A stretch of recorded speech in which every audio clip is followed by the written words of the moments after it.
ওরা আমার মুখের ভাষা কাইরা নিতে চায়, এটা তো সম্পূর্ণ মিথ্যা বানাওয়াটমূলক একটা অপপ্রচার। এখানে ওরা বলতে পশ্চিমা শাসক গোষ্ঠী অথবা পাঞ্জাবিদেরকে বোঝানো হয়েছে, তাই না? প্রথম পয়েন্ট হইতেছে কায়েদ আজম জিন্নাহ যে ঘোষণা দিছিলেন, সেটা হইতেছে পাকিস্তানের সংবিধানে অফিসিয়াল ভাষা বা স্টেট ল্যাঙ্গুয়েজ কি হবে, রাষ্ট্রভাষা কি হবে। কারণ মাতৃভাষা নিয়ে সেই ভাষণে কোনো আলোচনা হয় নাই, তাই না? মাতৃভাষার অফিসিয়াল ল্যাঙ্গুয়েজ দুটো ভিন্ন জিনিস। অফিসিয়াল বা স্টেট ল্যাঙ্গুয়েজ কি?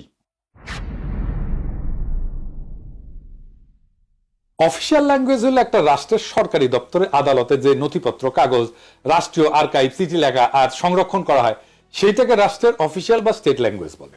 আর লিঙ্গুয়া ফ্রাঙ্কা কাকে বলে? লিঙ্গুয়া ফ্রাঙ্কা হইতেছে দেশের বিভিন্ন ভাষাভাষী মানুষের মধ্যে যোগাযোগের কমন মাধ্যম বা মিডিয়াম।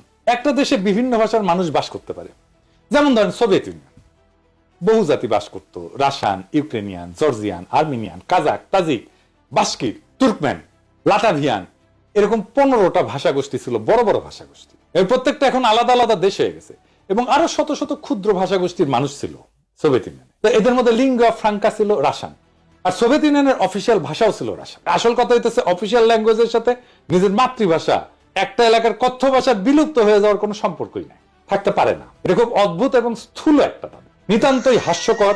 কিরকম হাস্যকর দেখবেন, আমাকে বাংলাদেশের উদাহরণ দিয়ে শুরু করি।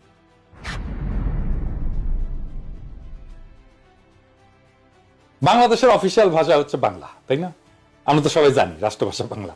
তো বাংলাদেশে অন্য ভাষাভাষী জনগোষ্ঠী আছে, যেমন সিলেটি আছে, সাতগাই আছে, চাকমা আছে, গারো আছে, সাঁওতাল আছে, অনেক আছে, তাই না? সিলেটি আর সাতগাই এই ধরে এই দুই ভাষা বাংলা থেকে সম্পূর্ণ আলাদা ভাষা। তাদের প্রায় সম্পূর্ণ ইউনিক ভোকাবুলারি আছে, শব্দ ভান্ডার আছে, যেটা অন্য কেউ বুঝে না। এমনকি সিলেটি ভাষা তার নিজস্ব বর্ণমালা আছে, যেটাকে সিলেটি নাগরী বলে।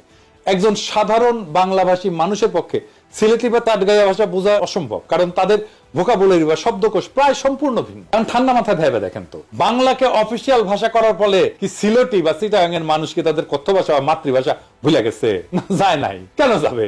আশ্চর্য কথা। এটা তো কত উদ্ভট একটা দাবি, সেটা কল্পনা করলেও হাসি লাগে। বাঙ্গ প্রগতিশীলদের দাবি যে ওরা আমার মুখের ভাষা কাইরা নিতে চায়, এটা সম্পূর্ণ গাঁজাখুরি একটা দাবি।